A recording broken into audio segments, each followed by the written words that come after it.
Millionaire left his lover to be with her best friend. 7 years later, he was frozen when he saw her with twins identical to him. He walked closer and Brandon Walker stepped out of the high-end restaurant in downtown Los Angeles, adjusting the cuffs of his tailored suit. The night air was crisp, carrying the faint scent of rain from earlier in the evening. Neon lights from nearby buildings flickered across the wet pavement, painting distorted reflections of a city that never slept. He barely noticed any of it. His mind was elsewhere, buried under the weight of a failing marriage and the never-ending demands of his empire. Victoria had sent yet another cold, detached text. Something about a charity gala they were expected to attend together next week. He didn't even bother to respond. Nothing about their relationship felt real anymore. In public, they were the perfect couple, the embodiment of success and power. Behind closed doors, they were little more than strangers bound by legal papers and business alliances. Had it ever been real? Brandon sighed, loosening the tie around his neck as he walked toward his car. But just as he reached the curb, someone, made him stop dead in his tracks. A woman, walking across the street with 2 little boys holding her hands. His pulse hammered against his ribs. His throat went dry. It couldn't be Rachel. He blinked, convinced his mind was playing tricks on him. It had been 7 years since he had last seen her. 7 years since she had disappeared from his life without a trace. The last time he saw her was through the words of a letter that had shattered his world. But the 2 little boys walking beside her, Brandon felt his breath catch, his entire body tensed as his eyes locked onto them. The resemblance was undeniable. Their features, dark hair, piercing blue eyes, the way their little mouths twisted in focus as they walked, were eerily familiar, because they were his. The weight of the realization nearly knocked him off balance. His mind raced back to the past, to the lie he had lived for the last 7 years. The letter, the painful words Rachel had written, the unbearable loss he had tried to drown in work, in success, in a life that now felt completely meaningless. I lost them, Brandon. I can't bear to see you after this. Please don't try to find me, it's over. That was what she had said. That was what he had believed. But if the babies were gone, then who were these boys? Brandon felt his legs moving before his mind caught up. He followed them, his heartbeat thundering in his ears. Rachel led the children into a small cafe on the corner, guiding them inside with practiced ease. She smiled gently as she helped one of them take off his jacket, ruffling his hair in a way that sent a deep ache through Brandon's chest. She looked different. Her hair was slightly shorter than he remembered, but her features were the same, delicate and striking, though now there was a maturity in her eyes that hadn't been there before. 7 years had passed. And yet, in this moment, it felt like no time had gone by at all, except for the fact that she had 2 children, his children. Brandon hesitated at the entrance of the cafe, gripping the handle so tightly his knuckles turned white. He had faced powerful business rivals, closed billion-dollar deals, and stood unfazed before ruthless adversaries. But this shook him to his core. He took a breath and stepped inside. The aroma of freshly brewed coffee and warm pastries filled the air, but he barely noticed. His entire focus was on Rachel, and then she looked up. Their eyes met. Rachel froze. The color drained from her face, her breath catching in her throat. For a moment, there was nothing but silence. The cafe bustled around them, baristas calling out orders, the hum of conversations, the clinking of cups. But for Brandon, the world had narrowed to just this moment. His voice came out hoarse, raw with emotion he couldn't suppress. "Are they mine?" Rachel's lips parted, and she took a step back instinctively, her gaze flickering to the boys, then back to him. Panic flashed in her eyes. Brandon took another step closer, desperate for an answer, for anything that could make sense of the impossible truth staring him in the face. But before she could respond, a deep, confident voice cut through the tension like a blade. "Babe, everything okay?" Brandon's entire body went rigid. A man, a tall, well-dressed man with sharp features, walked up behind Rachel, placing a hand on her lower back in a gesture of possession, protective, intimate. Rachel's posture stiffened, but she didn't pull away. Brandon felt like he'd just been punched in the gut. She wasn't alone. She had a life that didn't include him, His hands clenched into fists at his sides as an unfamiliar emotion surged through him. Jealousy, anger, desperation. The man turned his attention to Brandon, his expression unreadable, assessing. "Who is this?" he asked Rachel, his tone calm but firm. Rachel opened her mouth, but no words came out. She was still staring at Brandon, her entire body tense with something he couldn't quite read, and then finally she spoke. Her voice was barely above a whisper. "Brandon, this is Ethan." The name meant nothing to him, but the way she said it, the hesitation in her voice, that meant everything. Brandon took a slow breath, forcing himself to hold it together. He had walked into this cafe thinking he was reclaiming his past. Instead, he had just stepped into her present, and it damn well looked like there was no room for him in it. Brandon felt the weight of the name Rachel had just spoken settle in his chest like a lead brick. Ethan, the man beside her, the man whose hand rested so easily against the small of her back. The man whose presence made Brandon feel like an outsider in what should have been his family. Rachel's hesitation told him everything. She hadn't expected to see him. She wasn't ready for this confrontation. Neither was he. Brandon's throat felt dry as he tried to steady his breathing. His gaze flickered between the boys, his sons, and Rachel. She was still staring at him, lips slightly parted, as if the words she needed to say were stuck in her throat. Ethan, however, didn't seem to have the same hesitation. He stepped slightly in front of Rachel, his sharp blue eyes locking onto Brandon with quiet authority. "Is there something we can help you with?" His voice was calm, but there was an underlying tension beneath the politeness. Brandon clenched his jaw, trying to maintain his composure. He had never been the kind of man to cause a scene. He thrived on control, on calculated moves. But this was chaos. His gaze flickered back to Rachel. "Can we talk?" he asked. His voice lower, more urgent. Rachel looked down at the boys, then at Ethan, before finally nodding. "Ethan, can you take the boys to get their muffins?" Ethan didn't move right away. His expression remained unreadable as he studied Brandon for a long second before nodding. He crouched down, speaking softly to the twins, who then walked with him toward the counter, blissfully unaware of the storm raging between the adults.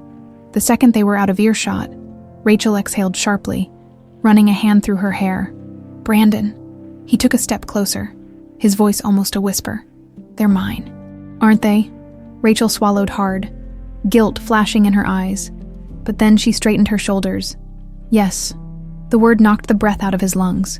Brandon felt dizzy, as if the ground beneath him had disappeared.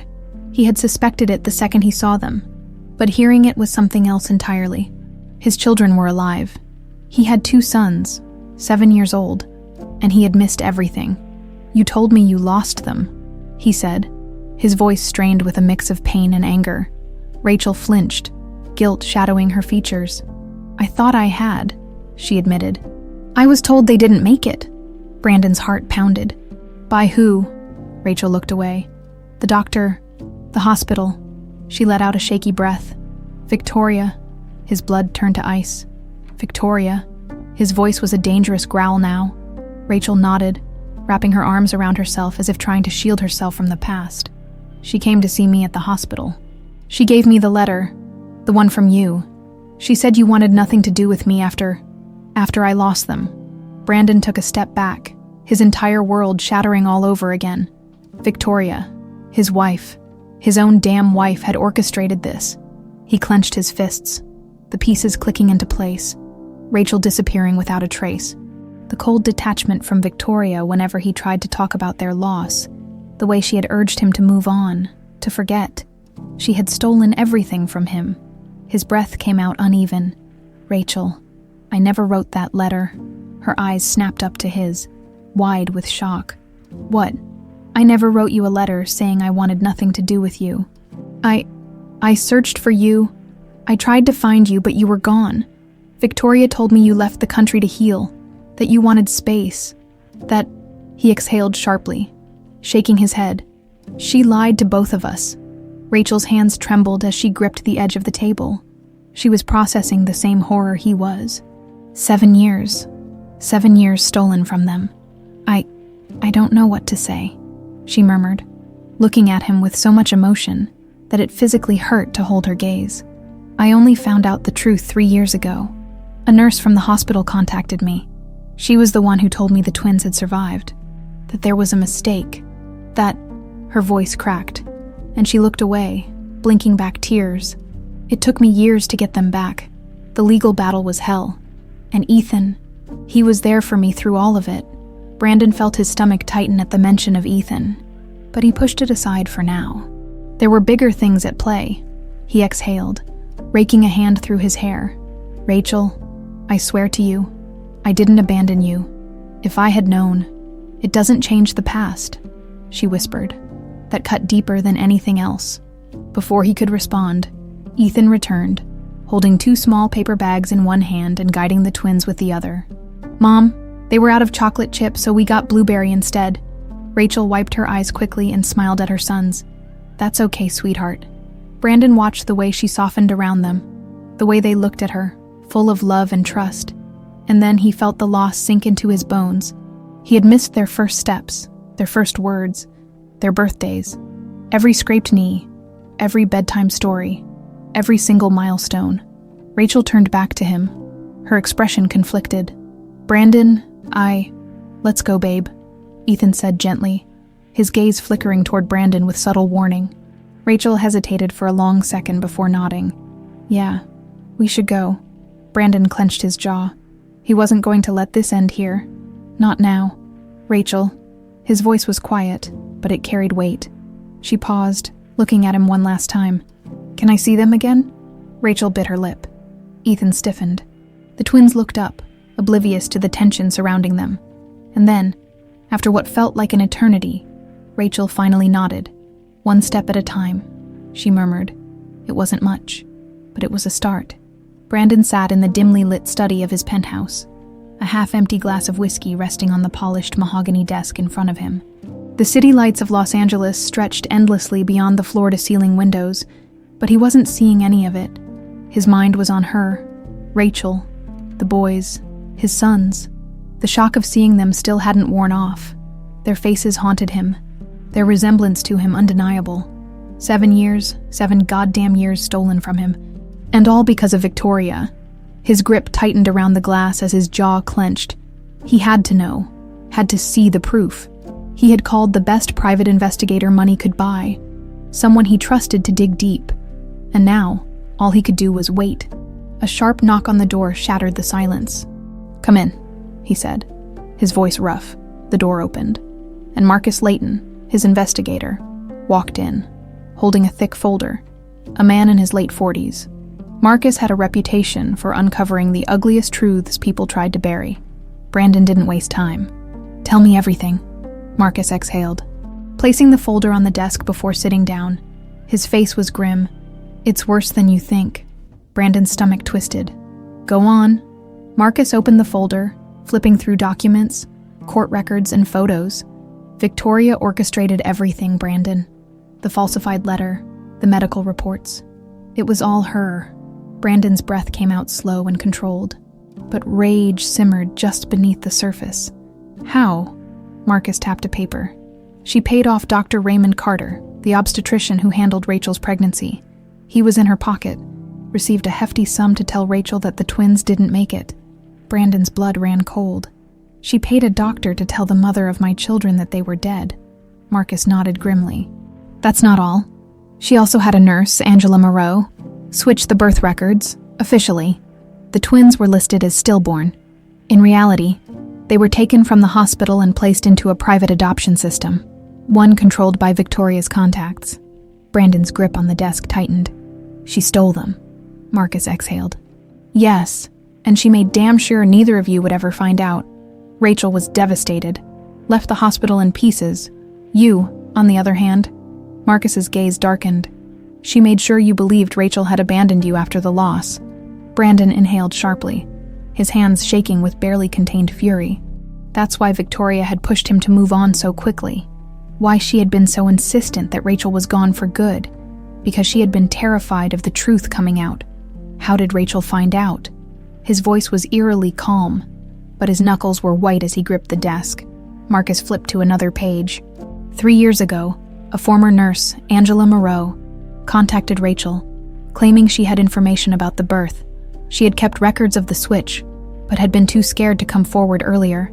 She confessed everything: how the adoption had been handled through an underground network, how Rachel's children were alive.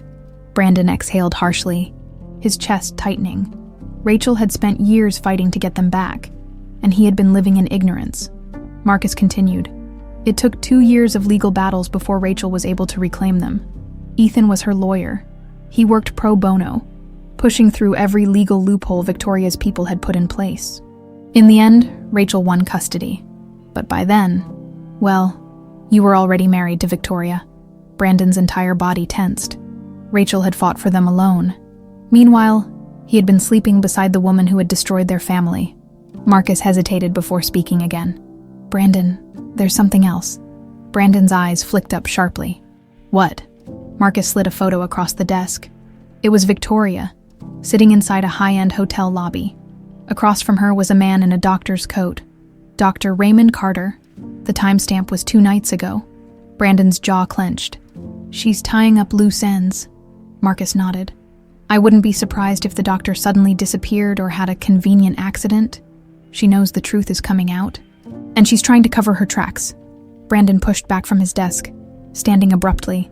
His entire body was rigid with tension. Where is she now? Marcus hesitated. Still at your house. Brandon grabbed his jacket, already moving toward the door. Walker. Brandon paused. Marcus's gaze was steady. She's dangerous when she's cornered. Brandon's lips curled into a humorless smirk. So am I. Walker Estate, 11:45 p.m. Brandon pushed open the heavy oak doors of his mansion with a force that made them slam against the walls. His entire body was coiled tight, adrenaline pumping through his veins. Victoria was in the grand sitting room, a glass of red wine in her hand, lounging on the velvet couch as if she didn't have a care in the world. Darling, she purred, lazily glancing at him. You're home late. Brandon didn't say a word at first. He just walked toward her with controlled fury, his eyes dark and dangerous. Something in his expression made her sit up straighter. Brandon. He threw the folder onto the coffee table. The paper spilled out, exposing every single lie she had told. Recognize this. His voice was low, lethal.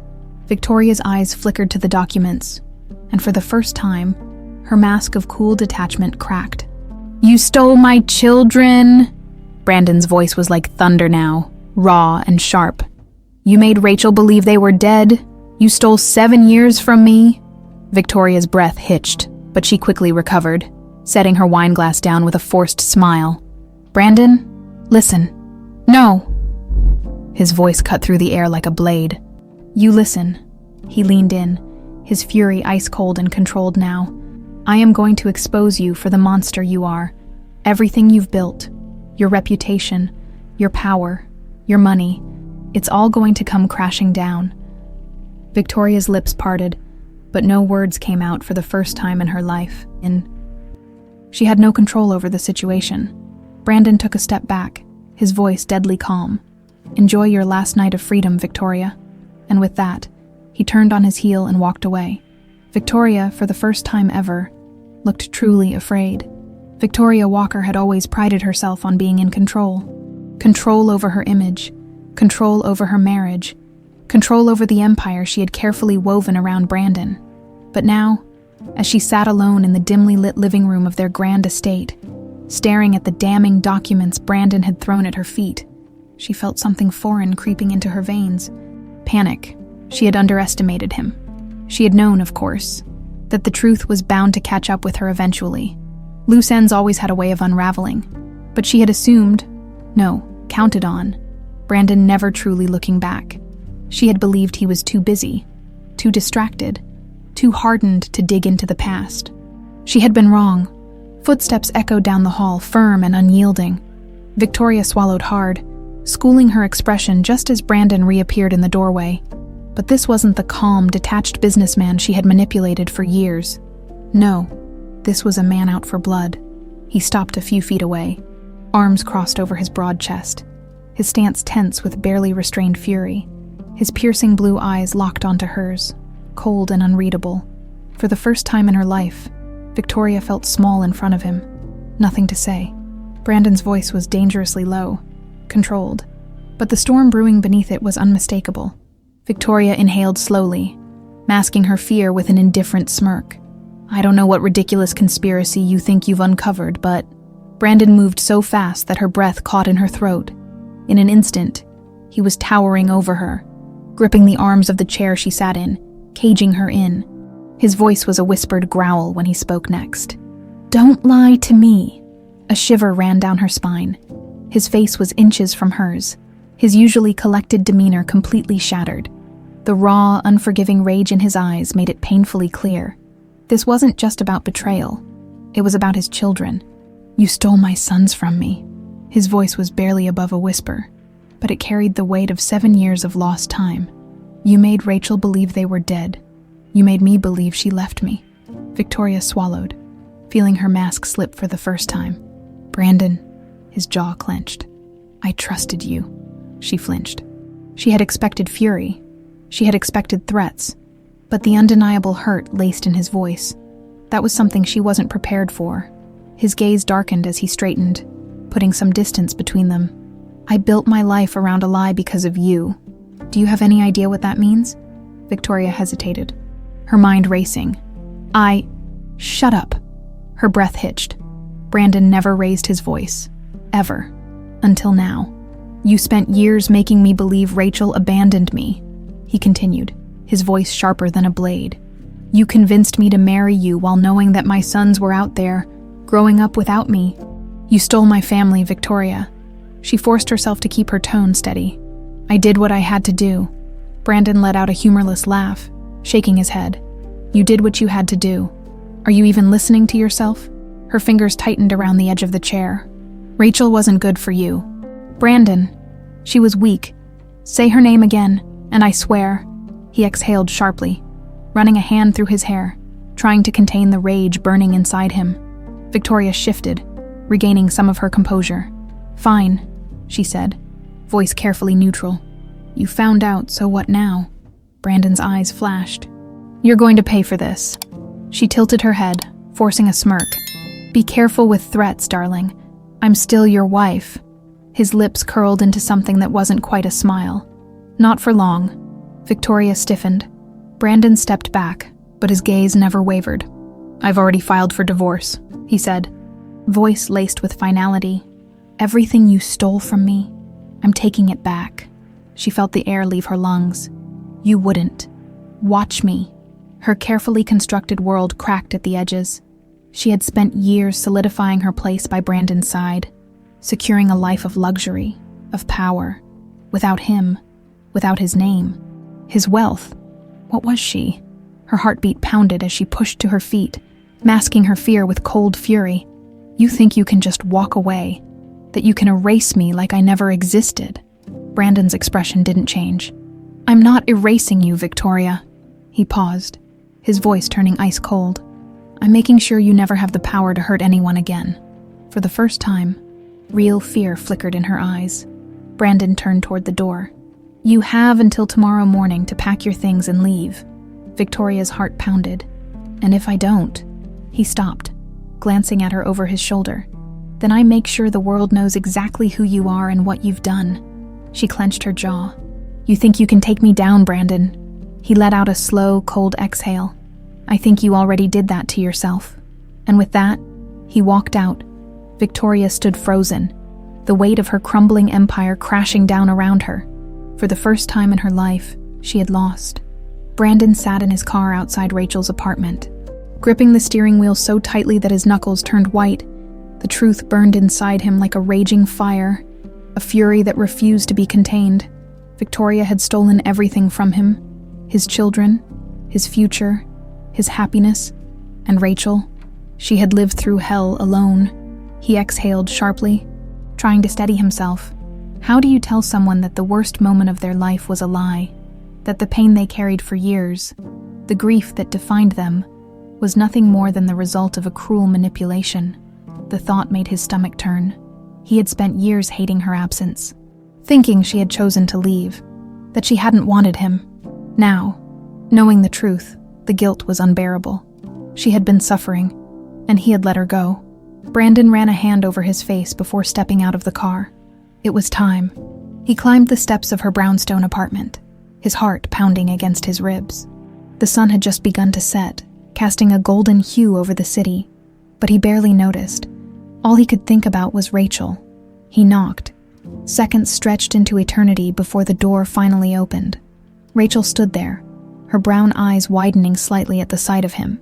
She looked tired, not just physically, but like someone who had carried a heavy weight for too long. "Brandon." Her voice was wary, guarded. He swallowed hard. "We need to talk." Rachel hesitated, glancing over her shoulder, then back at him. He could see the internal war playing out in her mind, the instinct to push him away battling against the curiosity in her eyes. Finally, she sighed and stepped aside. "Come in." Brandon walked inside, taking in the warmth of her home. It was simple, cozy, nothing like the cold, lifeless mansion he shared with Victoria. Toys were scattered in the living room, evidence of 2 little boys who lived here, who should have been part of his life all along. Rachel crossed her arms. "What is this about?" Brandon turned to face her, his expression unreadable. "I know the truth, Rachel." She frowned. "The truth." He exhaled slowly, his voice raw. "About the twins, about the hospital, about Victoria." Rachel stiffened.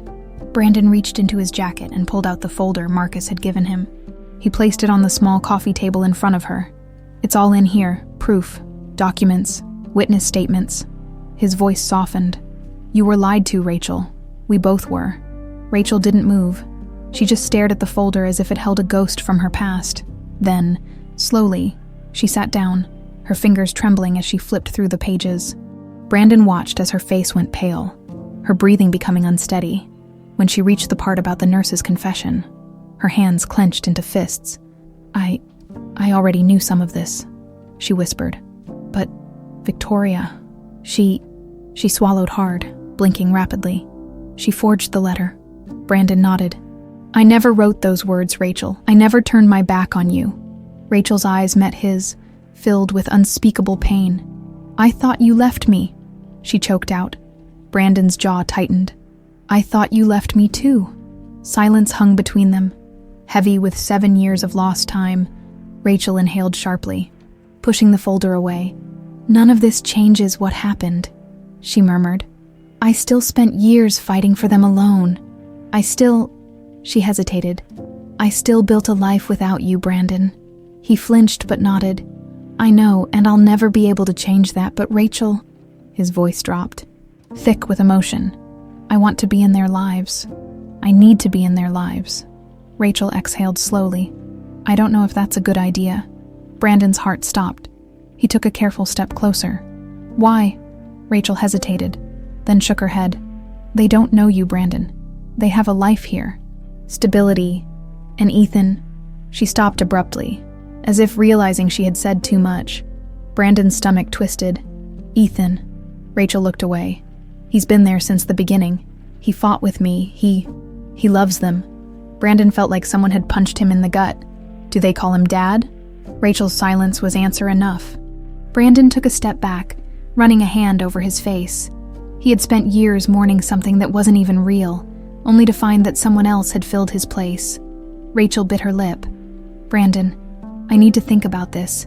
You showing up now. It changes everything." Brandon clenched his fists.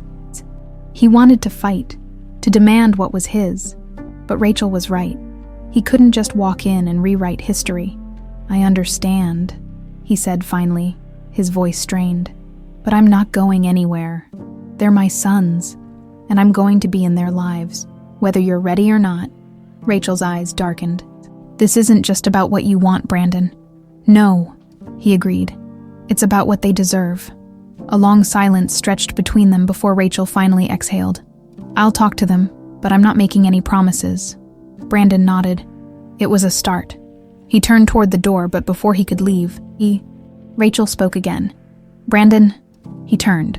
Her expression was unreadable, but her voice was barely above a whisper. "If I had known the truth back then," she hesitated, "would we have made it?" Brandon's heart ached at the question. He looked at her for a long time before answering, his voice heavy with 7 years of regret. "Yes," he whispered. "We would have." And then he walked out, leaving Rachel with the truth she had spent years unknowingly living without. Brandon sat in his car outside Rachel's brownstone, gripping the steering wheel so tightly his knuckles turned white. He had faced boardrooms filled with ruthless billionaires, negotiated deals worth billions, and built an empire from the ground up. But nothing had ever made him feel this unsteady, because this wasn't a business deal.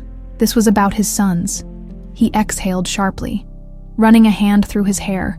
Rachel had agreed to let him see them, but her words from the night before still echoed in his mind. They don't know you, Brandon. They have a life here, stability.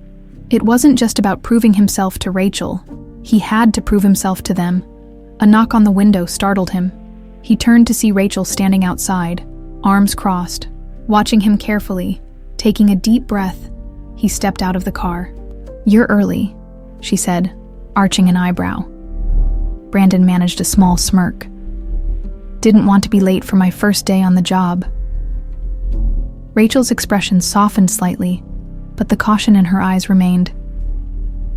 "They're inside," she said, glancing toward the door. "Ethan's out for the day, so it's just us." Brandon swallowed the bitterness that rose at the mention of Ethan, but he pushed it aside. This wasn't about him. Rachel opened the door and Brandon stepped inside. The house smelled like cinnamon and something sweet. Freshly baked cookies, maybe. The warmth of the home was a stark contrast to the cold, lifeless mansion he shared with Victoria. It felt real. Laughter echoed from the living room, and Brandon's chest tightened. He followed Rachel into the room and stopped at the sight before him. 2 little boys sat cross-legged on the floor, surrounded by Legos. His breath hitched. For a moment, he could do nothing but stare. They were perfect. Their dark hair was slightly messy, their faces alight with focus as they built something together. One of them was carefully placing a block, while the other watched intently. Then, as if sensing they were being watched, one of them looked up. Brandon froze. Big, familiar blue eyes locked onto his, eyes that were unmistakably his own. His heart stopped. Rachel cleared her throat. "Lucas, Daniel, this is..." She hesitated. "This is Brandon." The boys blinked up at him. For a long moment, there was silence. Then, the one who had been holding the Lego piece, Lucas, tilted his head. "Hi," he said cautiously. Brandon swallowed the lump in his throat. "Hey, buddy?" Daniel, the quieter of the two, narrowed his eyes. "Are you Mom's friend?" Brandon glanced at Rachel, then back at them. He could feel Rachel watching him closely, waiting to see how he would handle this. He hesitated, then knelt down to their level. "I guess you could say I'm someone who should have been here a long time ago." Lucas frowned. "You're late." Brandon let out a small chuckle, though it was tinged with sadness. "Yeah, kid, I'm really late." Daniel studied him. "You look like us." Brandon's throat tightened. Rachel shifted uncomfortably. "Boys, why don't you show Brandon what you're building?" Lucas perked up. "It's a spaceship." He grabbed the half-finished model and held it up proudly. "It's got lasers and a secret door so bad guys can't get in." Brandon's lips curved into a genuine smile. "That's pretty awesome." Lucas grinned, clearly pleased. "Wanna help?" Brandon blinked. He had imagined this moment so many times, had agonized over it, convinced they would reject him. But now, sitting here, being offered a piece of their world, he felt something crack open inside him. "I'd love to." Lucas handed him a few pieces, and Brandon carefully placed one on the model. Daniel watched silently before scooting closer, handing him another block for the first time in 7 years. Brandon felt like he belonged, an unspoken bond. Minutes passed, and to Brandon's surprise, the boys slowly warmed up to him. Lucas was talkative, animated, full of excitement. He told Brandon all about spaceships, dinosaurs, and his favorite superhero. Daniel was quieter, more observant. He watched Brandon carefully, studying him in a way that felt eerily familiar, because Brandon did the exact same thing when he was a kid. At some point, Rachel left the room, giving them space. Lucas poked Brandon's arm. "You're really big, like a superhero." Brandon chuckled. "Not quite." Daniel finally spoke again. "Mom said you work in a big building." Brandon nodded. "I do. A really big one." Lucas tilted his head. Bigger than the one Batman has. Brandon smirked. Maybe, but I don't have a bat cave, so he wins. Lucas grinned, while Daniel remained thoughtful. Mom doesn't like that building, he muttered. Brandon's stomach twisted. He knew exactly what Daniel meant. Rachel had spent years associating his world with pain and betrayal. I get that, Brandon said gently, but maybe she'll like it a little more now. Daniel frowned, clearly skeptical. Maybe. Lucas leaned closer, lowering his voice to a whisper. Mom cries sometimes at night. Brandon felt his chest tighten. Lucas continued. She thinks we don't know, but we do. Brandon ached. For Rachel. For the years she had spent suffering alone. For the moments he had missed. Before he could respond, Rachel reappeared in the doorway, watching them with an unreadable expression. It's getting late, she said softly. Lucas pouted. But we're not done. Rachel sighed, but there was the tiniest hint of a smile on her lips. You can finish later.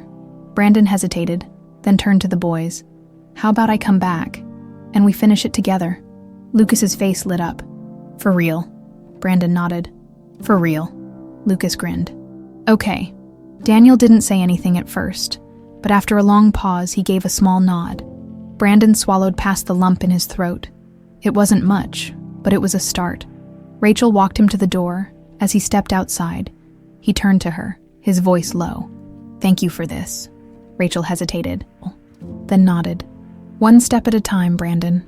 As the door closed behind him, Brandon let out a shaky breath. For the first time in 7 years, he felt hope. Brandon couldn't wipe the small smile off his face as he walked back to his car. For the first time in 7 years, he had spent time with his sons, not just watching from afar, but really being with them. They had let him in, if only for a little while. It was a start. But as he reached his car, the moment of quiet satisfaction was shattered. A figure leaned against his sleek black Aston Martin, arms crossed, watching him with cold, assessing eyes. Ethan.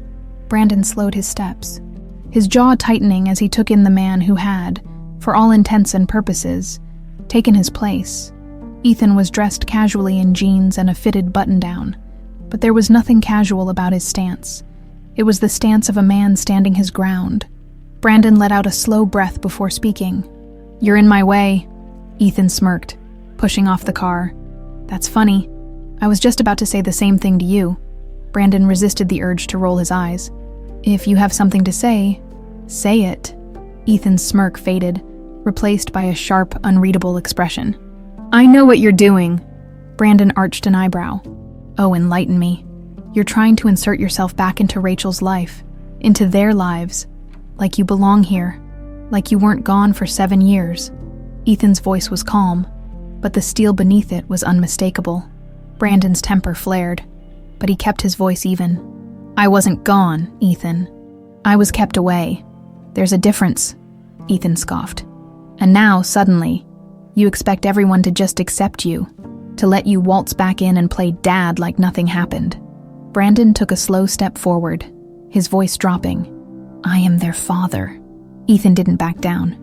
And where were you when Rachel was fighting for them?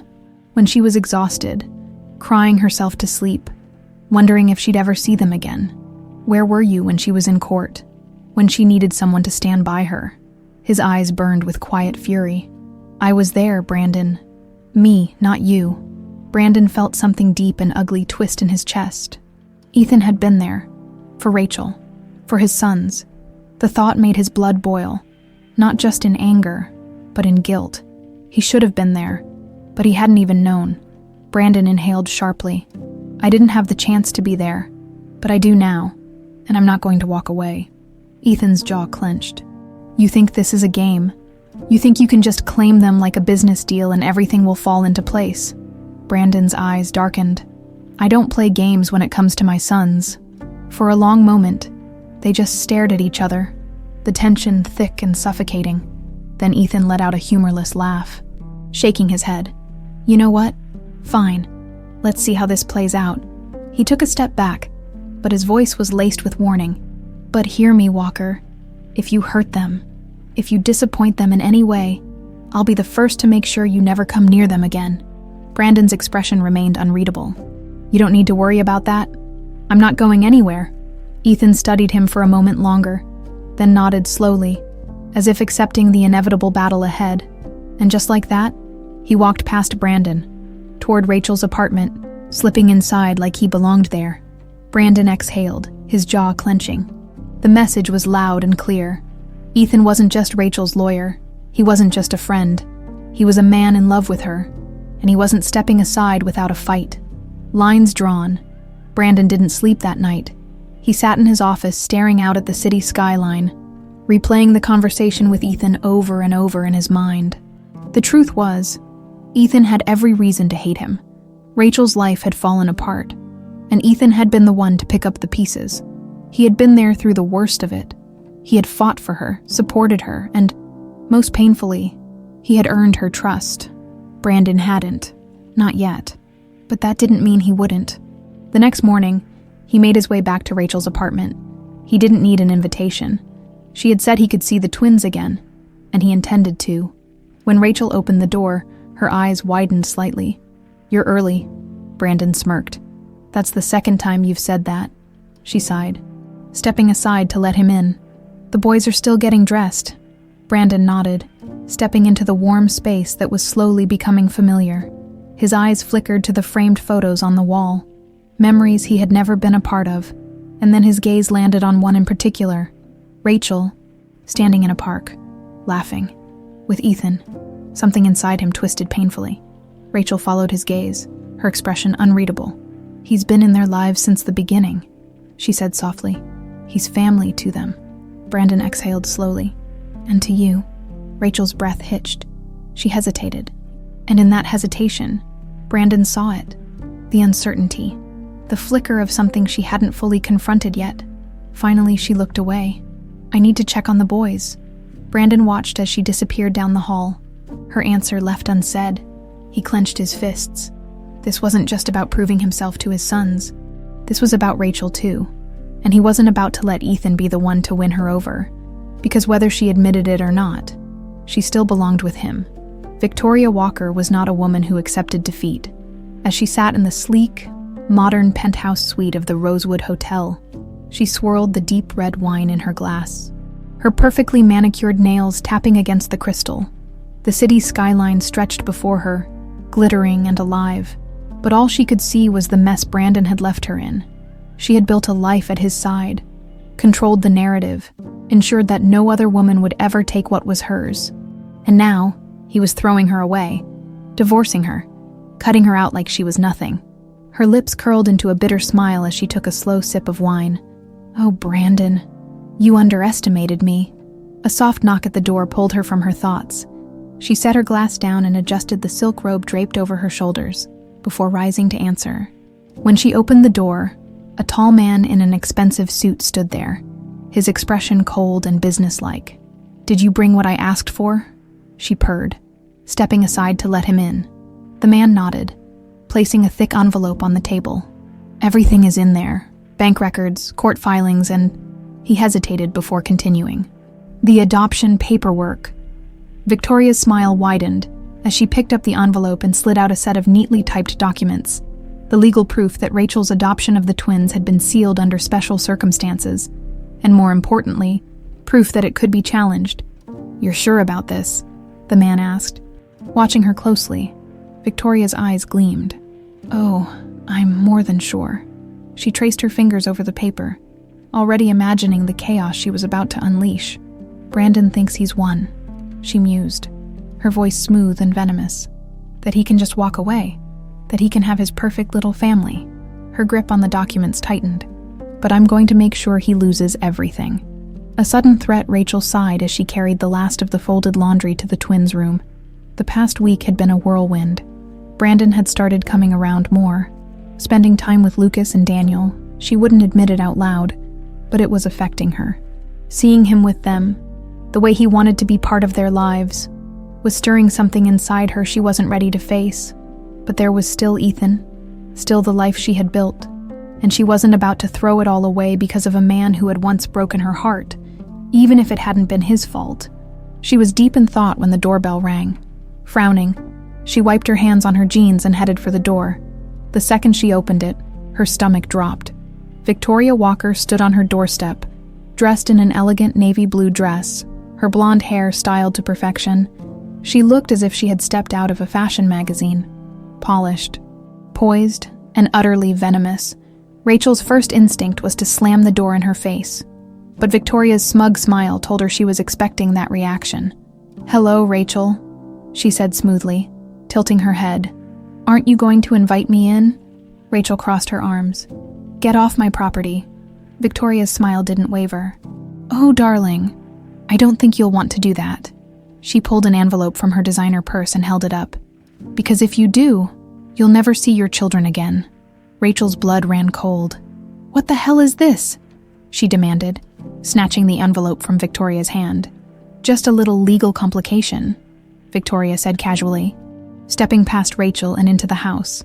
"Oh, what a lovely home, so quaint." Rachel ignored her, tearing open the envelope. Her hands shook as she scanned the documents. Her heart stopped. Legal paperwork, a challenge to the adoption, a claim that, because of the irregularities in how the twins were taken from her at birth, the original ruling could be contested. "You're lying," Rachel hissed, eyes snapping up to Victoria. "This is garbage." Victoria raised a perfectly sculpted brow. "Oh, honey, I never lie when it comes to business." Rachel's pulse pounded in her ears. "Brandon will never let this happen." Victoria smirked. "Who do you think I'm really targeting, dear?" Rachel's breath caught.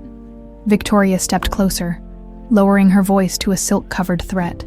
"Brandon loves those boys, and now that he knows they're his, he will do anything to keep them." Rachel clenched her fists. "If you think you can use them as leverage to get Brandon back, you're more pathetic than I thought." Victoria's cold laughter sent a chill down Rachel's spine.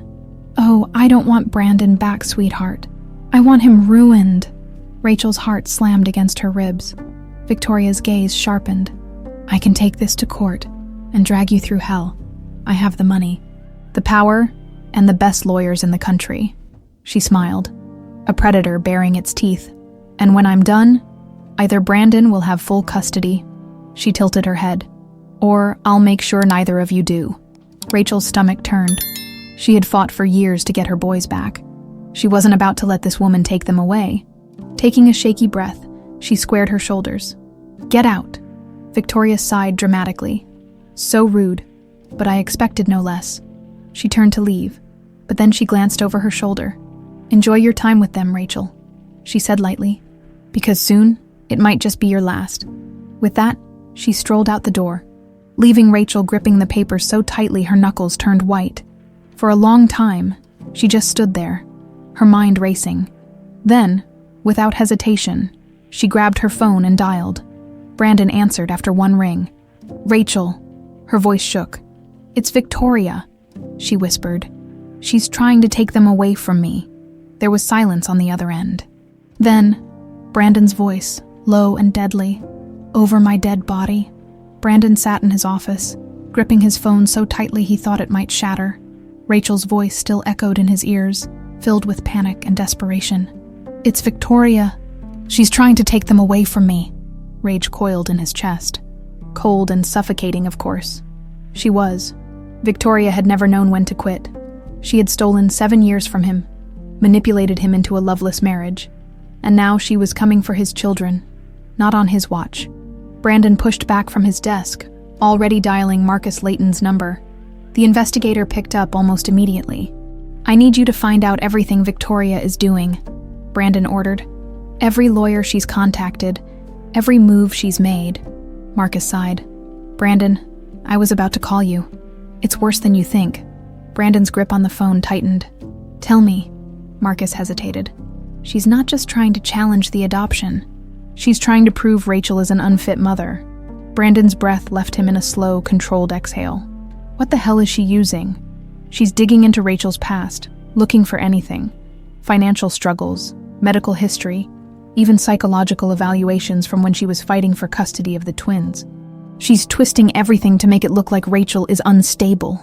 Brandon closed his eyes, his fists clenching. Victoria was willing to destroy Rachel just to get to him. "She's filing an emergency motion," Marcus continued. "If the judge agrees, Rachel could lose temporary custody while they investigate. Brandon shot up from his chair. Like hell she will. She has powerful lawyers, Brandon. You know how this works. Brandon did know. Money and power could turn lies into truths in a courtroom. And Victoria, she had plenty of both. Brandon ran a hand over his face. What's the fastest way to shut this down? Marcus hesitated. Honestly, you need to make a sacrifice. Brandon's jaw clenched. What kind of sacrifice? Rachel's vulnerability is that she's alone in this, Marcus said. But if the court sees that the father is stepping up, that he's willing to take responsibility, they'll have no grounds to remove the kids from her custody. Brandon frowned. Meaning, you have to file for joint custody, officially, publicly. You have to show the court that you are actively stepping into the role of their father, leaving no room for Victoria to question Rachel's ability to parent. Brandon froze. Joint custody? It made sense if he was legally involved in his son's lives. Victoria's claims would fall apart. She couldn't argue that the twins were better off without Rachel if Brandon, their biological father, stood beside her. But that also meant a battle. It meant stepping into Rachel's world and forcing her to accept him, fully, legally, permanently. She wasn't ready for that. Hell, she was barely letting him in now. Brandon exhaled sharply. She's going to hate this. Probably, Marcus admitted, but it's the only way to protect them. Brandon nodded slowly. File the paperwork.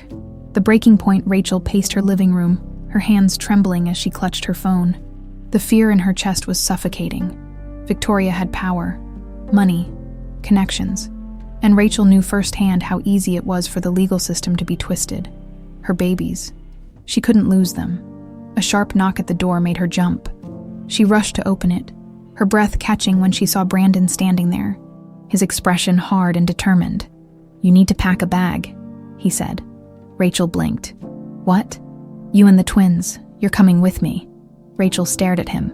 "Brandon, Victoria is filing for an emergency custody review," he interrupted.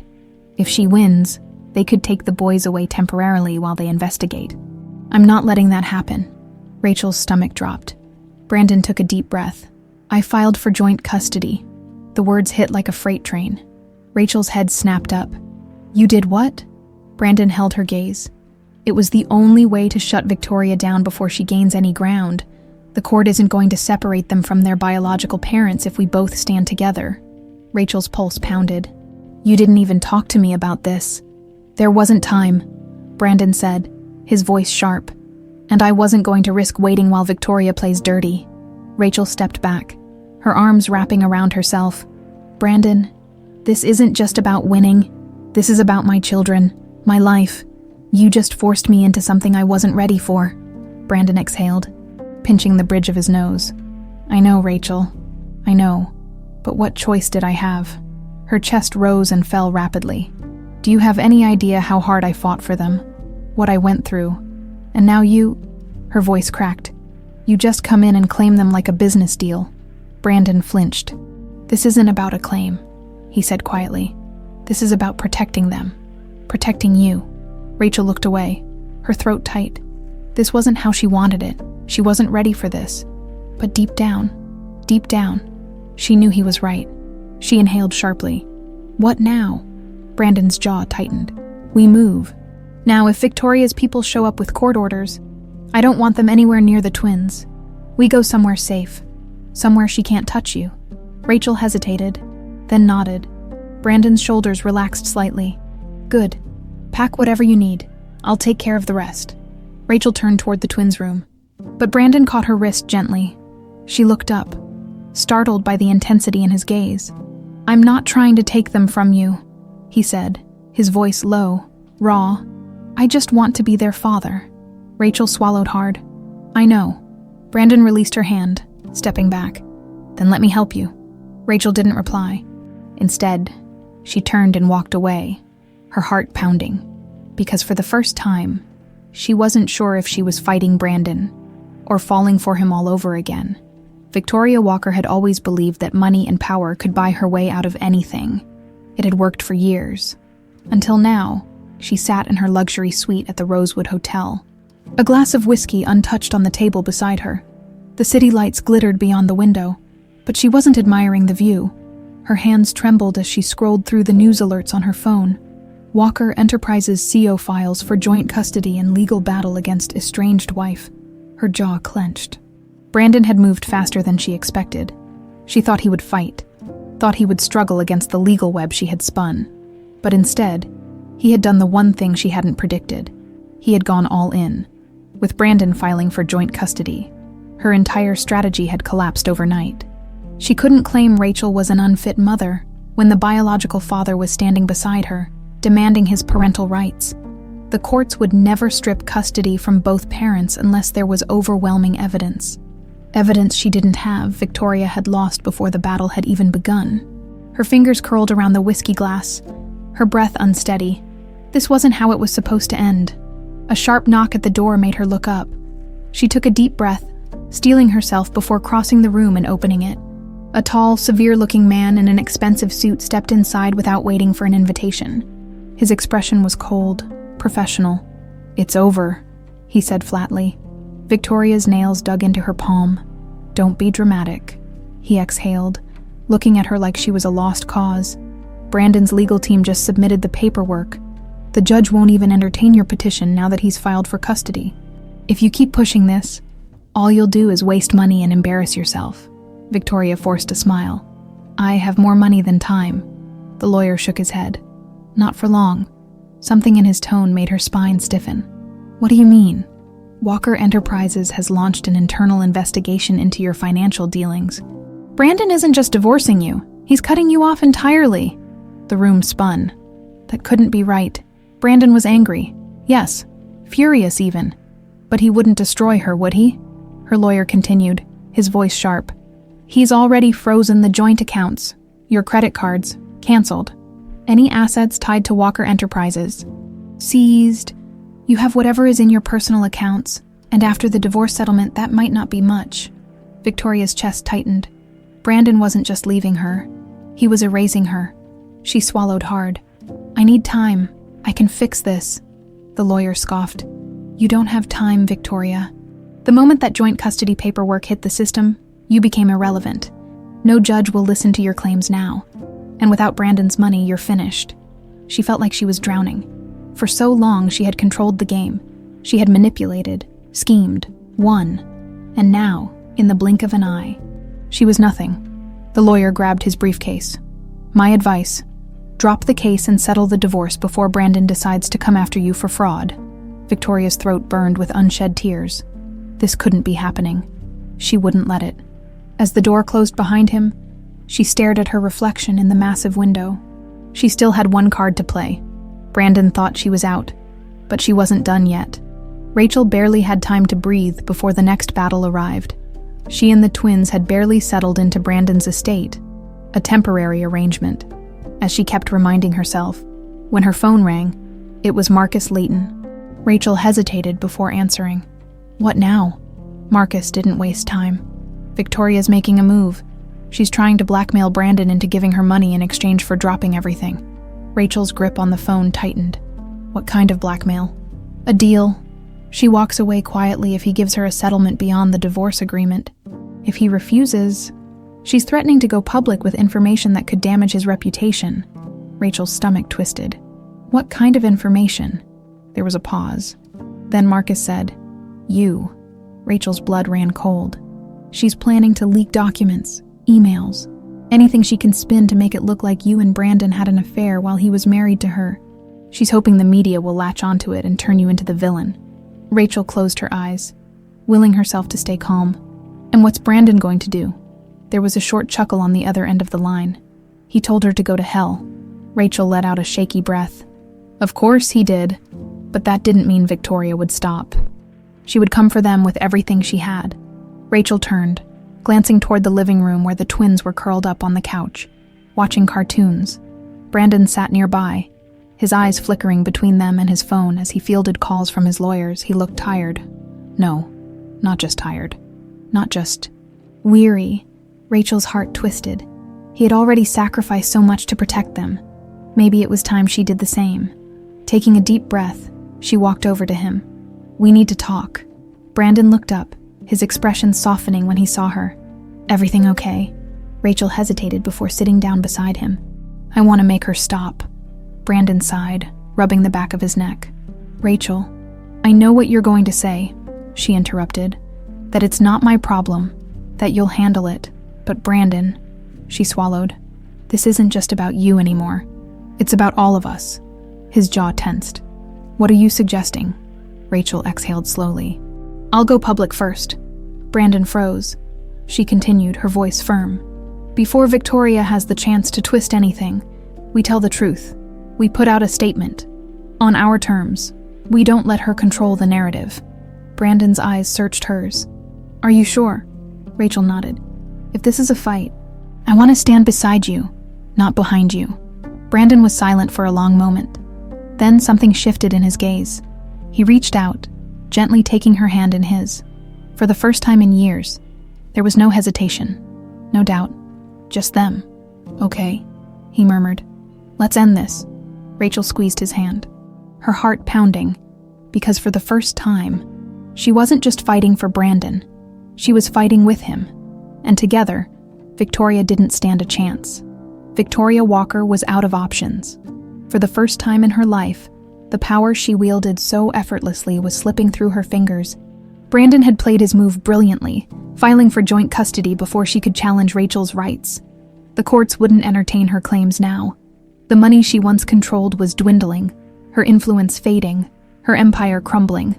But Victoria Walker was not a woman who surrendered. Sitting in the dimly lit corner of an upscale lounge, she traced the rim of her martini glass with one manicured finger. Her mind racing, across from her sat the last person who could help her salvage what was left of her life. Paul Reynolds, a ruthless fixer known for handling high-profile scandals. If there was anyone who could turn this around, it was him. Paul leaned back in his chair, watching her with a calculating expression. Brandon's already shut down your legal options. What exactly do you want me to do? Victoria's red lips curled into a slow, deliberate smile. You know how the media works. Paul, perception is everything. Paul raised an eyebrow. You want me to manufacture something? Victoria took a sip of her drink, savoring the sharp burn before responding. Brandon and Rachel think they've won. They think they can ride off into the sunset, hand in hand like some fairy tale couple. She placed her glass down with a soft clink. But what happens if that illusion is shattered? Paul exhaled through his nose, shaking his head. If you're asking me to fabricate an affair or dig up dirt on Rachel, I'll tell you right now, it won't work. The public already sympathizes with her. Brandon filing for joint custody only strengthens that image. You attack her. You make her a victim. You attack him. You make him a martyr. Victoria's nails tapped against the table, her irritation simmering just beneath the surface. She needed a scandal, but not one that could backfire. Then an idea flickered in her mind. Slowly, she leaned forward. What if Rachel isn't the target? Paul studied her for a long moment before nodding. Go on. Victoria's smile widened. Brandon has spent his entire career building his reputation as a businessman with integrity. He's always been careful, always been calculated. She tilted her head. But what if the world saw a different side of him? One where his emotions cloud his judgment. Paul's interest was piqued. You want to provoke him? Victoria's eyes gleamed. Exactly. Paul sighed, rubbing his temple. You'd need something personal, something that hits him where it hurts. Victoria's smirk was pure venom. I think I know just the thing. Brandon sat in his office, staring at his phone as if willing it to ring. Rachel had insisted on going forward with the public statement, controlling the narrative before Victoria could spin her web of lies. It had been a risk, but so far it was working. The press had responded favorably, and for the first time, the chaos Victoria thrived on was slipping through her grasp. Still, something gnawed at him. Victoria wasn't the type to give up. She had always been at her most dangerous when she was cornered. A sharp knock at his office door made him look up. Marcus stepped inside, his face unreadable. We have a problem. Brandon tensed. What is it? Marcus placed a folder on the desk. Flipping it open. Victoria is playing dirty. She leaked a story this morning. Brandon's stomach tightened as he skimmed the documents. Billionaire Brandon Walker caught in secret meeting with Rachel Bennett before divorce. The article was sensationalized garbage, but it was dangerous nonetheless. Victoria had twisted the timeline, making it seem like he and Rachel had been involved before his marriage ended, painting Rachel as the woman who had stolen him away. Brandon exhaled sharply, clenching his jaw. This is her last move. Marcus nodded. She's trying to trigger a public meltdown, if she can get you to lash out. If you say something reckless, she can use it against you in court. Brandon leaned back in his chair, his mind racing. The only thing keeping Victoria afloat was the illusion of control. If he didn't give her a reaction, she would lose everything. His phone buzzed. Rachel. Brandon picked up immediately. I saw the article, he said without preamble. Rachel's voice was tight. What do we do? Brandon exhaled slowly. We do nothing. There was a pause. Brandon?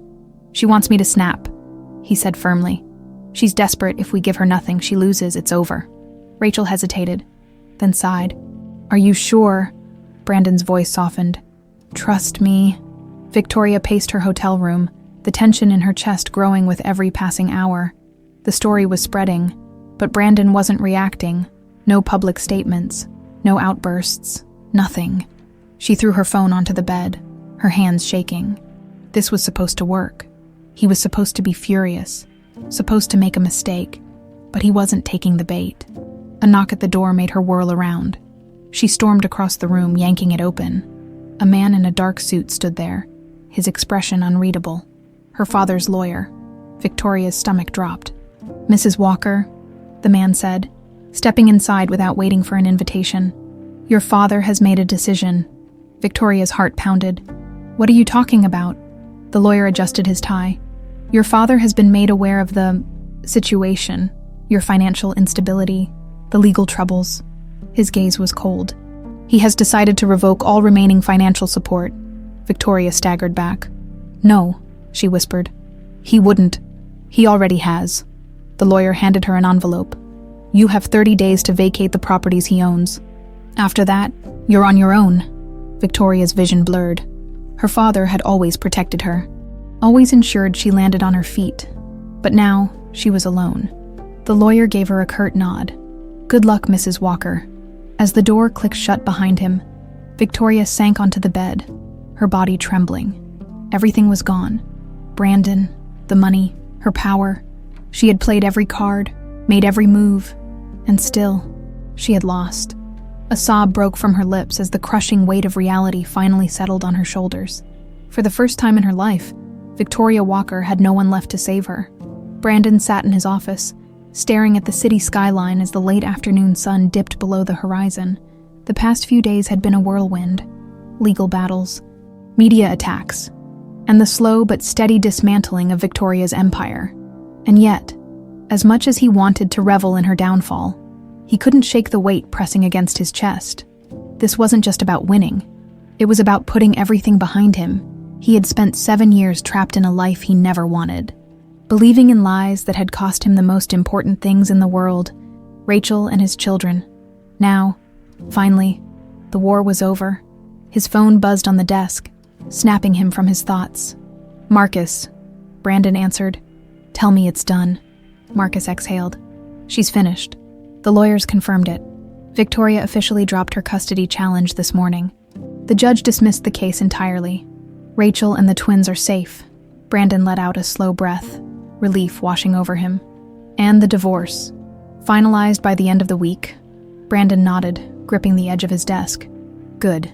But then Marcus hesitated. There's something else. Brandon frowned. What? She wants to see you. Brandon's grip tightened. Victoria. She called your lawyer directly, Marcus said. Asked for one last meeting. She said it's important. Brandon clenched his jaw. She doesn't get to demand anything from me. I figured you'd say that, Marcus replied. But she sounded different, Brandon scoffed. Victoria's always been a good actress. I know, Marcus admitted. But this wasn't the same. She didn't sound like a woman plotting her next move. She sounded like a woman who's lost everything. Brandon exhaled sharply. He should have ignored it. Should have let her rot in the mess she created. But something about Marcus's tone made him pause. I'll meet her, Brandon said finally. But it's going to be on my terms. Victoria Walker sat alone in a quiet corner of an upscale restaurant, the kind she used to frequent when her world was whole. But now, She barely recognized the woman staring back at her in the reflection of the window. Her designer dress, once a symbol of power, felt like a costume. The diamonds around her neck, a desperate attempt to cling to an image that no longer existed. She wasn't the queen of anything anymore. She was a woman with nothing left to lose. The sound of approaching footsteps made her straighten. Smoothing her expression into something unreadable, Brandon Walker stopped in front of her, hands in his pockets, his presence as commanding as ever. "Victoria." His voice was cool, detached. She forced a small smile. "You came." "I don't have much time," he said, sliding into the chair across from her. "Say what you need to say." Victoria studied him, trying to find some trace of the man who had once stood by her side, but he was different now. Stronger, free. For the first time, she realized that she had never truly broken him. "I'm leaving," she said, fingers curling around the edge of her glass. "I'm going to Europe, maybe Singapore. I haven't decided yet." Brandon arched an eyebrow. "You expect me to care?" Victoria let out a soft chuckle. "No, but I thought you should know." He didn't respond. She took a deep breath. "I lost, Brandon." He nodded. "Yes, you did." Her lips parted slightly at the bluntness, but she didn't argue. "I don't expect forgiveness. I don't even expect you to believe me when I say, I did love you, in my own way." Brandon's expression didn't change. "If you loved me, you wouldn't have stolen my children. You wouldn't have tried to ruin Rachel." Victoria's throat tightened. "I was scared of losing you." Brandon leaned forward, his voice low. "You never had me." The words hit harder than she expected. For years, she had convinced herself that she had won, that she had taken something from Rachel, that she had built a life that meant something. But now, sitting here, looking at the man she had fought so hard to keep, she saw the truth. Brandon had never been hers, and he never would be. She swallowed back the bitterness rising in her throat. "I'm not asking for redemption, Brandon. I know what I did, and I'll have to live with it." Brandon exhaled slowly. "Then why did you ask to see me?" Victoria hesitated. "Because I wanted to say goodbye, and because there's something I need to give you." She reached into her bag and pulled out a small envelope, sliding it across the table. Brandon eyed it warily before picking it up. "What is it?" he asked. Victoria's voice was barely above a whisper. "The last piece of truth I have left." Brandon didn't open it. Instead, he studied her for a long moment, as if searching for one final lie, but there was nothing left in her eyes but exhaustion. "Goodbye, Brandon," she murmured. He stood, pocketing the envelope without another word, and then, without looking back, he walked away. Victoria watched him go, knowing this was the last time she would ever see him. For the first time in her life, she was truly alone. Brandon didn't open the envelope until he was back in his car. He hesitated before carefully tearing it open. Inside was a single folded letter, written in Victoria's elegant handwriting.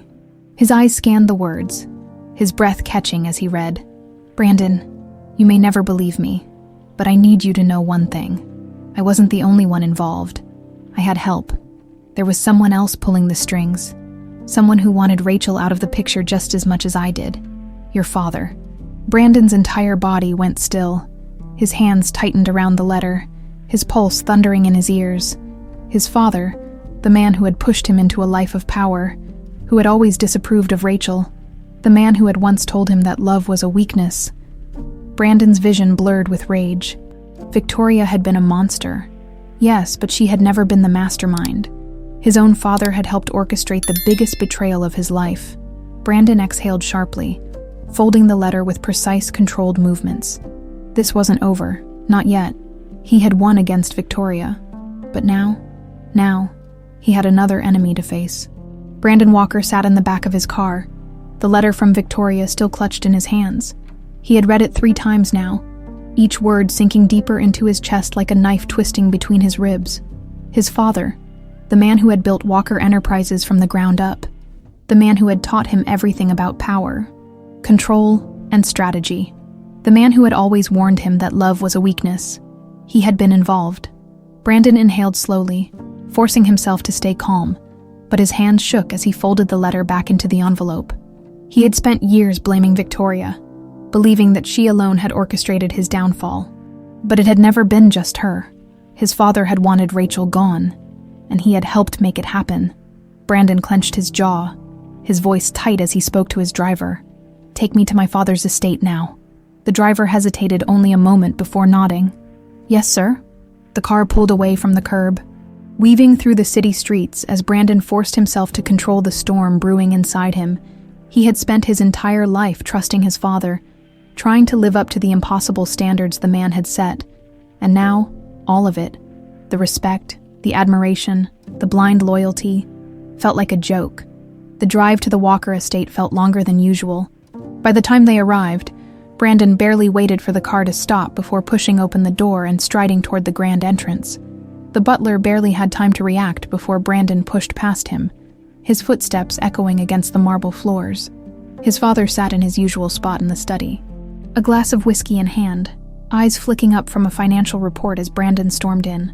Russell Walker was a man who had never looked rattled a day in his life, and tonight was no different. He leaned back in his chair, expression unreadable. "Brandon," he greeted calmly, swirling the whiskey in his glass. "To what do I owe the pleasure?" Brandon tossed the envelope onto the desk between them. "Read it." Russell's gaze flickered down to the letter, then back to his son. He didn't move to pick it up. "I assume this is from Victoria?" Brandon's jaw tightened. "So you don't even deny it?" Russell exhaled through his nose, finally setting his glass down. "Deny what, exactly?" Brandon's hands clenched into fists. "That you were part of it. That you helped her destroy my life, my family, my children." Russell's expression remained unbothered, but there was something in his eyes, calculated caution. "You're upset," he said evenly. "I understand that." Brandon's rage flared. "Don't patronize me." Russell sighed, finally picking up the letter and unfolding it. His eyes scanned the words, and when he finished, he set it down without a hint of remorse. "Yes," he admitted, "I was involved." Brandon felt like he had been punched in the gut. He had expected denial, excuses, something, but not this. Not his father admitting to it so easily. Russell exhaled, rubbing his temple. "Brandon, I did what needed to be done." Brandon let out a humorless laugh, shaking his head. "You stole my children from me. You ripped Rachel out of my life, and you call that something that needed to be done." Russell leaned forward, his expression cool, controlled. "Rachel was a distraction." Brandon's blood boiled. "She was the woman I loved. And look at where you are now." Russell gestured around the room, as if that explained everything. "You have power, wealth, influence. You're the man I always knew you could be." Brandon stared at him, barely believing what he was hearing. "You think any of that matters?" Russell sighed, clearly exasperated. "Don't be naive, son. Love makes men weak. It clouds judgment. I had to make sure you stayed focused." Brandon's vision blurred with rage. "So you tore my life apart." Russell's expression didn't change. "I protected you," Brandon snapped. He slammed his hands against the desk, leaning in close, his voice low and dangerous. "You destroyed me." Russell didn't flinch. "I made you." Brandon's breathing was ragged, his control hanging by a thread. This man, his own father, had taken everything from him. He had stood by while Victoria lied, manipulated, and stole, and he had done it all because he believed that love was a weakness. Brandon straightened, his heart pounding. "I don't owe you anything." Russell arched an eyebrow. "Everything you have, Brandon. You have because of me." Brandon's lips curled into a humorless smirk. "And yet I have more now than I ever did under your control." His father's expression flickered. Just for a second, Brandon turned toward the door. "Where are you going?" Russell called after him. Brandon paused, glancing over his shoulder. "To build something you could never understand." Russell scoffed. "And what's that?" Brandon's voice was steady. "A life worth living." And with that, he walked away, leaving his father behind for good. When Brandon arrived back at his penthouse, he felt like he had been carrying a weight for years. And now, finally, it was gone. He had spent too long living under his father's shadow, too long chasing the version of himself that his father had forced him to be. Now, he was ready to live for himself. His phone buzzed. "Rachel," he answered immediately. "Hey." There was a hesitation on the other end before she finally spoke. "Are you okay?" Brandon let out a slow breath. Yeah, and for the first time in years. He meant it. Rachel's voice softened. The boys asked if you were coming over tomorrow. Brandon's chest tightened. He smiled. I'll be there. And this time, he wouldn't be late. Brandon stood outside Rachel's house, his heart pounding harder than it should have been. He'd spent his life negotiating multi-billion-dollar deals, facing down corporate giants and dismantling empires. And yet, standing here, about to see his sons, he felt like a nervous wreck. This was different, because this wasn't just about winning. This was about earning back what should have been his all along. He exhaled slowly, forcing himself to knock. A few seconds later, the door swung open, and Rachel stood there, her brown eyes cautious but softer than before. You came, she said simply. Brandon managed a small smirk. Told you I would? Rachel hesitated for a beat before stepping aside. They're in the backyard. Brandon walked inside, his senses immediately taking in everything. The warmth of the home, the laughter spilling from outside, the scent of something sweet, baking in the oven. This was a home, something he hadn't truly had in years. Rachel led him through the house until they stepped onto the back patio. The sight before him made his chest tighten. Lucas and Daniel were chasing each other across the grass, their laughter ringing through the air. Pure, unfiltered joy. His sons. Brandon swallowed hard. He had lost so many years, missed so many moments. And yet, somehow, this wasn't the end. It was a beginning. Lucas spotted him first. His eyes widened in surprise before breaking into a grin. Hey, you're back. Brandon's heart clenched. You're back. Like he had been here before. Like he belonged. He forced himself to speak past the lump in his throat. Told you we had a spaceship to finish? Lucas lit up, running over and grabbing his hand. Come on, Daniel already messed up the engine, so we gotta fix it. Daniel, who had been watching more cautiously, finally stepped forward. He studied Brandon for a long moment before speaking. You're really staying this time? Brandon felt that question deep in his soul. He lowered himself to Daniel's level, looking him in the eye. I'm not going anywhere, buddy. Daniel nodded slowly, then handed him a piece of Lego. Then you better help fix it right. Brandon let out a breath he didn't know he had been holding. This was real. The boys weren't just letting him in. They were trusting him. Rachel sat on the porch, watching the scene unfold, her expression unreadable, but when his eyes met hers, she didn't look away. And for the first time, there was no anger, no resentment, just possibility. An hour later, Rachel called the boys in for dinner. They groaned in protest, but she shot them the look, and they quickly scrambled inside. Brandon hesitated, standing on the porch as Rachel leaned against the doorway. You can stay, she said suddenly. Brandon blinked. What? She gestured toward the house. For dinner, if you want. Brandon hesitated, not because he didn't want to, but because this felt too good to be real. Rachel must have noticed his hesitation because she sighed. Brandon, I know this doesn't fix everything. I know we can't just pretend the past didn't happen. Brandon's jaw tightened.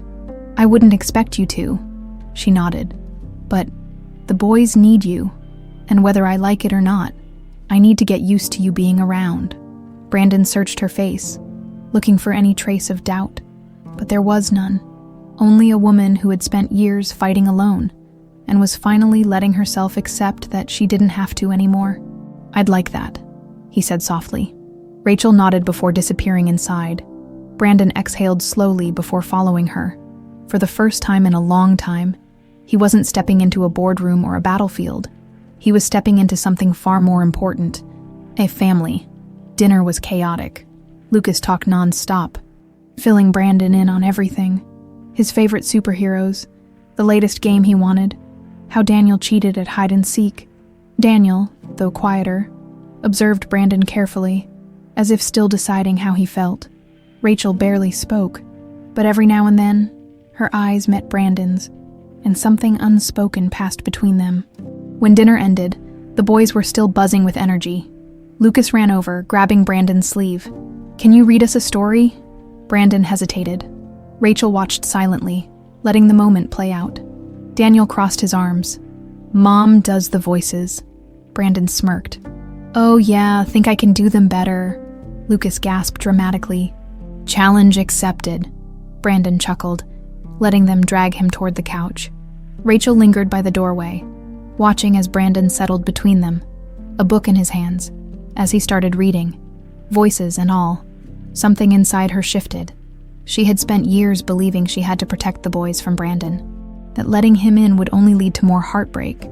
But now she was starting to realize that maybe she had been protecting herself all along.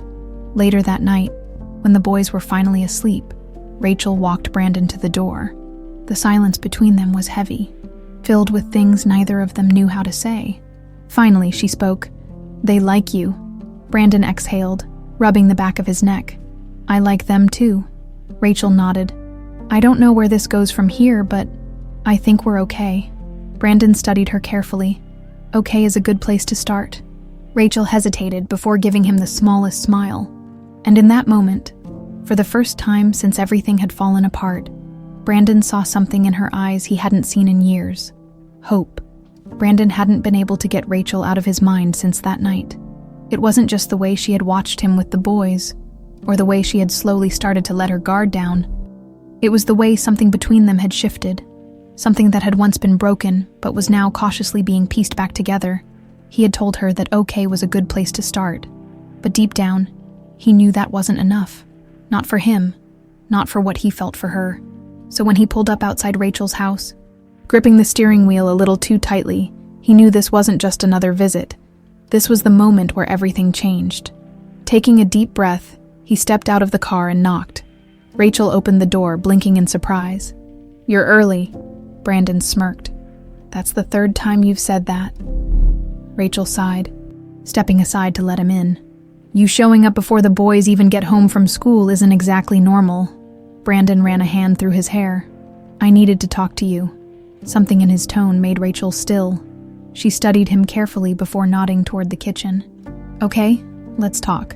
Brandon followed her, his heart hammering in his chest. Rachel leaned against the counter, arms crossed. "What is it?" Brandon hesitated. "I've been thinking a lot about everything. About us, about the past, and about what comes next." Rachel exhaled slowly. "Brandon, I need to say this," he interrupted gently. Rachel closed her mouth, waiting. Brandon took a step closer, his voice raw. "I spent years thinking you left me, hating you for it. And then, when I found out the truth, I hated myself even more for believing it." Rachel's lips parted slightly, but she didn't interrupt. "I can't get those years back," he continued, his throat tightening. "I can't erase the pain. I can't undo what happened. But Rachel," his voice softened, "I don't want to spend another second pretending that what I feel for you just disappeared." Rachel swallowed hard. "Brandon," he stepped closer, closing the space between them. "Tell me you don't feel it too," he murmured. Rachel looked away, her breathing uneven. "It's not that simple." "Why not?" She let out a short, humorless laugh. "Because this isn't just about us anymore. There are 2 little boys in the middle of this. Boys who love you. And if this doesn't work, they'll be the ones who suffer." Brandon nodded slowly. "I know, and that's why I'm not going anywhere. No matter what happens between us, I will always be here for them." Rachel's eyes met his, filled with uncertainty. "And what about me?" Brandon didn't hesitate. "I will always be here for you too." Rachel sucked in a shaky breath. "I don't know if I can do this again." Brandon reached out, gently taking her hand. "Then let me prove to you that you can." She looked down at their intertwined fingers, her defenses crumbling. "I never stopped loving you," he whispered. Rachel's eyes snapped up to his, wide and uncertain. For a moment, she just stared at him, torn between the past that had hurt her and the future that could heal her. And then, finally, she whispered, "I never stopped loving you either." Brandon's breath hitched, and before he could second-guess it, before she could change her mind, he reached up, cupping her face gently. Rachel's lips parted, but she didn't pull away. And then, as if drawn by something stronger than words, she closed the distance between them. The kiss was slow, hesitant at first, like testing the waters of something long lost but never truly gone. Then it deepened, becoming something desperate, raw, and real. Brandon pulled her closer, his hands sliding into her hair as she clung to him. years of pain and longing melting away in the space between them. When they finally pulled apart, Rachel's forehead rested against his, her eyes still closed. "This is terrifying," she whispered. Brandon let out a shaky chuckle. "Yeah, but it feels right." Rachel pulled back just enough to look at him. "So, what now?" Brandon brushed a strand of hair from her face. "Now we take it one step at a time. No pressure, no rushing, just us." Rachel searched his face, then finally nodded. "Okay." Brandon smiled, because this time, okay wasn't just a place to start. It was a place to stay. Brandon had always believed that success was measured in numbers, in power, in control, that a life worth living was one that commanded respect and demanded obedience. But sitting on Rachel's porch on a quiet Sunday morning, watching Lucas and Daniel chase each other around the yard, he realized he had never understood true success until now. Because this laughter, this peace, this family, was the only thing that had ever truly mattered. Rachel stepped outside, 2 mugs of coffee in her hands. She handed one to him, settling into the chair beside him. For a while, they just sat there in comfortable silence, watching the boys play. Then Rachel spoke. "I'm still trying to wrap my head around all of this." Brandon glanced at her. "What do you mean?" She exhaled softly, curling her fingers around the warm mug. "You, us, the fact that after everything, we're here." Brandon set his coffee down, turning to face her fully. "Is that a bad thing?" Rachel shook her head. "No, just unexpected." Brandon reached for her hand, running his thumb lightly over her knuckles. "I meant what I said, Rachel. I'm in this, completely." Rachel bit her lip, hesitating. "The boys, they're my sons," Brandon said firmly, "and I will spend the rest of my life making up for the years I lost with them." Rachel's gaze softened. "They love you, you know." Brandon swallowed hard. "I love them too." Rachel squeezed his hand. "Then I think we might just be okay." Brandon smiled. "I think so too." They sat there for a moment, letting the weight of the past settle behind them. Then Lucas came barreling up the porch, his face flushed with excitement. "Mom, Brandon, guess what?" Rachel arched an eyebrow. "What?" Lucas grinned. "Daniel said you two kissed last night." Rachel nearly choked on her coffee, while Brandon let out a deep, amused chuckle. Daniel appeared behind his brother, crossing his arms. "It was obvious," Rachel groaned, covering her face. "Oh my God." Lucas turned to Brandon, eyes wide. "So does this mean you're our dad now?" Brandon's chest tightened. He bent down to their level, looking between them seriously. "I was always your dad, buddy. I just wasn't here. But I am now." Lucas beamed, throwing his arms around Brandon's neck. Daniel hesitated for a moment before joining in, his hug a little more reserved, but just as meaningful. Rachel watched the scene unfold, her eyes brimming with emotion. She had fought so hard, for so long, to protect her boys, to give them the life they deserved. And now, for the first time in 7 years, she didn't feel like she had to fight alone. Later that night, after the boys had gone to bed, Rachel stood by the window, watching the city lights flicker in the distance. Brandon walked up behind her, wrapping his arms around her waist. She leaned into him without hesitation, exhaling slowly. "Do you ever think about what might have been?" she murmured. Brandon pressed a soft kiss against her temple. "All the time." Rachel swallowed hard. "Do you regret it?" Brandon turned her in his arms so she was facing him. "I regret the time we lost, but I don't regret where we are now." Rachel searched his face. "Even after everything." Brandon smiled. "Especially after everything." A small, shaky breath escaped her. "I don't know how to do this."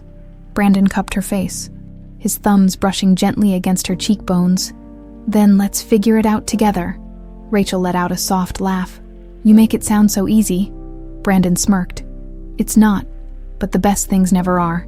Rachel closed her eyes, resting her forehead against his. "Promise me something." Brandon pulled her closer. "Anything. Promise me that no matter what happens, we won't let the past define us." Brandon's heart swelled. "I promise." Rachel pulled back just enough to look into his eyes, and then, slowly, softly, she kissed him. This kiss wasn't desperate like the first one. It wasn't driven by fear or uncertainty. It was steady, sure, real, a promise, A new beginning. When they pulled apart, Rachel smiled. "We might actually make this work." Brandon grinned. "We already are." And this time he knew, with absolute certainty, that he wasn't going to lose her again. Epilogue. 1 year later, the sun was shining, laughter filling the air as Brandon stood in the backyard, watching Lucas and Daniel chase each other across the grass. Rachel walked up beside him, slipping her hand into his. "They're getting faster," Brandon smirked. "I'll have to start training if I want to keep up." Rachel laughed. "Good luck with that." Brandon turned to her, pure happiness radiating from him. "I don't need luck. I have everything I need right here." Rachel rolled her eyes, but her smile was soft and full of love. "That was cheesy." Brandon grinned. "Yeah, but you love it." Rachel sighed dramatically. "Unfortunately, I do." Brandon leaned down, kissing her gently. Lucas groaned from across the yard. "You gross!" Daniel smirked. "Told you they do it all the time." Rachel laughed, pulling away. "Come on, dinner's ready." The boys cheered, racing inside. Brandon watched them go, his heart so full it ached. This was what he had been missing. And now that he had it, he was never letting it go.